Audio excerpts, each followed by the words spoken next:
बालसाहित्याचा विचार करतेवेळी बालसाहित्य कशाला म्हणायचं ह्याचा विचार सर्वप्रथम करणे योग्य ठरेल.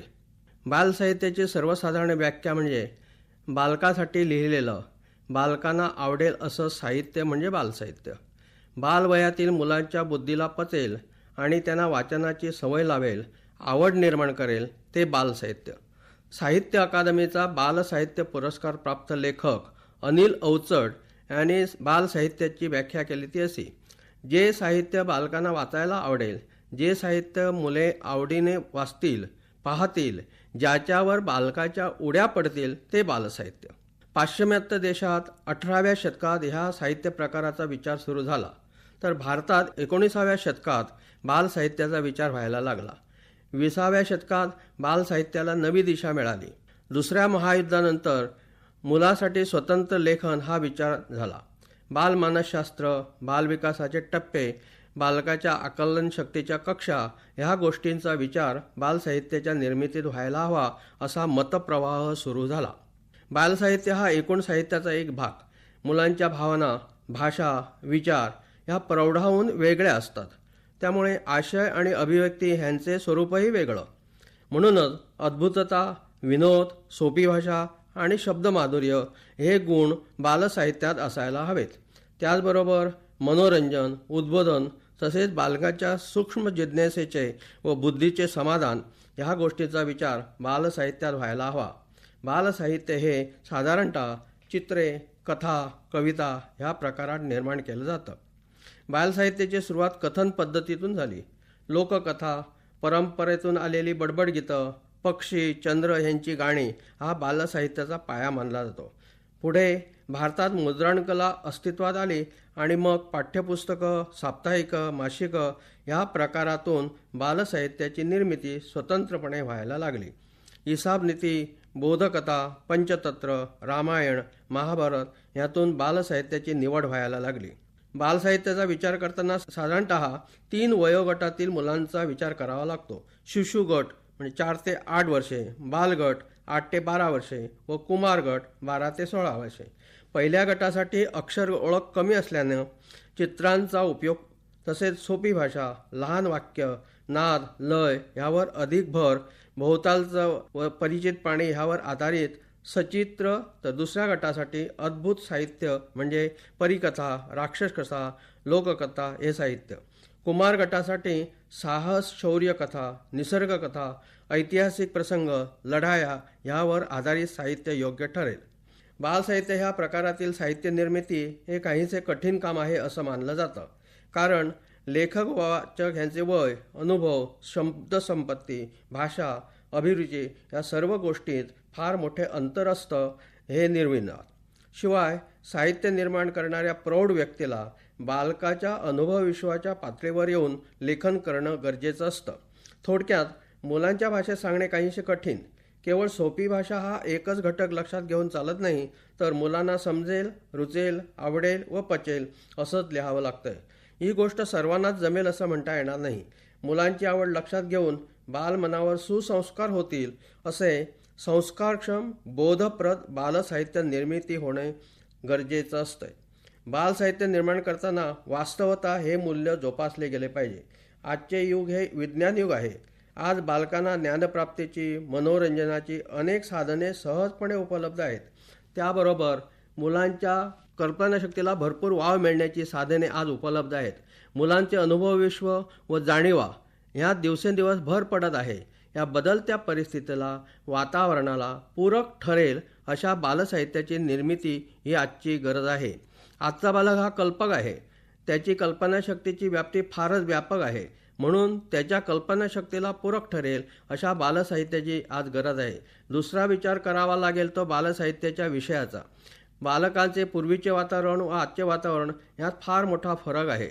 आज मुलासमोर नवीन नवीन विषय येत असतात. नवीन साधने हाताशी सहजपणे उपलब्ध आहेत. साहजिकच बालसाहित्य निर्मितीत बदलत्या वातावरणाचा समावेश असणे अत्यंत गरजेचे आहे. न पेक्षा मुलांच्या मनात संभ्रम निर्माण होईल. त्यामुळे त्यांची साहित्याची, वाचनाची आवड कमी होऊन जाईल किंवा आपण जे काही वाचतो त्याबद्दल त्यांच्या मनात अविश्वास निर्माण होईल आणि तसे झाले तर मुलांच्या वाचन अभिरुचीवर त्यातून मिळणाऱ्या आनंदावर त्याचा विपरीत परिणाम होण्याची शक्यता संभवते. बालसाहित्याच्या विषयाचा विचार करता असे म्हणता येईल की बालकाच्या गरजा, बालकाबद्दलच्या इतरांच्या गरजा व आजचा बालक कसा आहे ह्या बाजू लक्षात घेणे योग्य ठरेल. बालकाच्या गरजांचा विचार करता त्याच्या सामाजिक, बौद्धिक, मानसिक विकासाला बालसाहित्य सहाय्यभूत ठरायला हवे. वाचनातून मिळणाऱ्या आनंदाबरोबरच बालकाचे व्यक्तिमत्व विकासाला पूरक ठरतील अशा गोष्टी त्याला साहित्य वाचनातून मिळायला हव्यात. कुटुंबात, समाजात कसे वागावे ह्याचे अनुभव सांगणारे साहित्य बालकाच्या वाचनात आल्यास त्याला त्याचा दैनंदिन जीवनात खूपच फायदा होऊ शकतो. बालकाशी संबंधित असणाऱ्या प्रत्येकाच्या बालकाबद्दल काही ना काही अपेक्षा असतात. कुटुंबातील नात्याची माणसे, शेजारी, शाळेतील शिक्षक वर्ग, मित्रमंडळी हे सर्वच बालकाकडून चांगल्या वर्तनाची अपेक्षा धरून असतात. बालकाचे चांगले वर्तन घडविण्यास कारणीभूत ठरणाऱ्या अन्य गोष्टीबरोबर मुलाने वाचलेले बालसाहित्यही महत्त्वाची भूमिका बजावू शकते. कारण त्याचे वाचन हे त्याला मिळालेले अनुभव असतात. हे अनुभवच त्याच्या व्यक्तिमत्व विकासाला हातभार लावतात. आजच्या काळात बालकाच्या अन्य कोणत्याही बाजूपेक्षा ज्ञानात्मक बाजू चांगल्या प्रकारे विकसित झालेली दिसून येईल. म्हणून ज्ञानात अधिक भर घालण्याबरोबरच ज्ञानाचे दृढीकरण करण्यासाठी मदत करणारे साहित्य बालकाच्या हाती पडायला हवे ही एक काळाची गरज आहे. आजचा बालक संस्काराच्या बाबतीत खूपच मागे आहे असा एक नाराजीचा सूर सर्वसाधारणपणे सगळ्याकडूनच व्यक्त केला जातो. याला कारणंही खूप असतील. बालकावर संस्कार करणाऱ्या अनेक संस्था आपले बालकाच्या अंगी संस्कार रुजवण्याचे कार्य करण्यास बदलत्या सामाजिक परिस्थितीमुळे कमी पडत आहे. ही उणीव भरून काढण्याचे महत्त्वाचे कार्य बालसाहित्याने करावे अशी अपेक्षा व्यक्त केली जाते. आजच्या बालसाहित्याचा विचार करता हे दालन समृद्ध आहे असंच म्हणावं लागेल. मराठी भाषेतील बालसाहित्याचा विचार करता असं दिसून येईल की अनेक लेखकांनी ह्या लेखनात भर टाकली आहे. ही नामावळी फार मोठी आहे. त्यात राजा मंगळवेडेकर, लीलावती भागवत, यदुनाथ सत्ते, सुधाकर प्रभू, गोकुळ मासिकाचे संपादक अमरेंद्र गाडगीळ, गोपीनाथ तळवळकर, मालतीबाई बेडेकर, सरोजिनी बाबर, शंकर सारडा, रत्नाकर मतकरी, इंदिरा संत, राजीव तांबे, डॉक्टर लीला पाटील, गदी माडगुळकर, वसंत बापट अशी कितीतरी नावे घेता येईल. मुलांचे मन फुलविणारे, रिझविणारे, जीवनपर्शी व संस्कार सक्षम साहित्य निर्माण करणारे साने गुरुजी यांचे नाव व त्यांच्या श्यामची आई ह्या पुस्तकाचा उल्लेख अग्रक्रमाने करावाच लागेल. गोमांतकतही अनेक साहित्यिकांनी बालसाहित्यात भर टाकले आहे. त्यात मनोहर हिरबा सरदेसाई, सुदाम मोटे, निलिमा आंगले, अवधूत कुडतरकर, गजानन रायकर, द्वारकानाथ शेंडे, रमेश वसकर, मेघना कुरुंदवाडकर, लता काळे, चंद्रकांतरामा गावस, पुष्पा गायतोंडे, माधुरी गावस यांचा प्रामुख्याने उल्लेख करता येईल.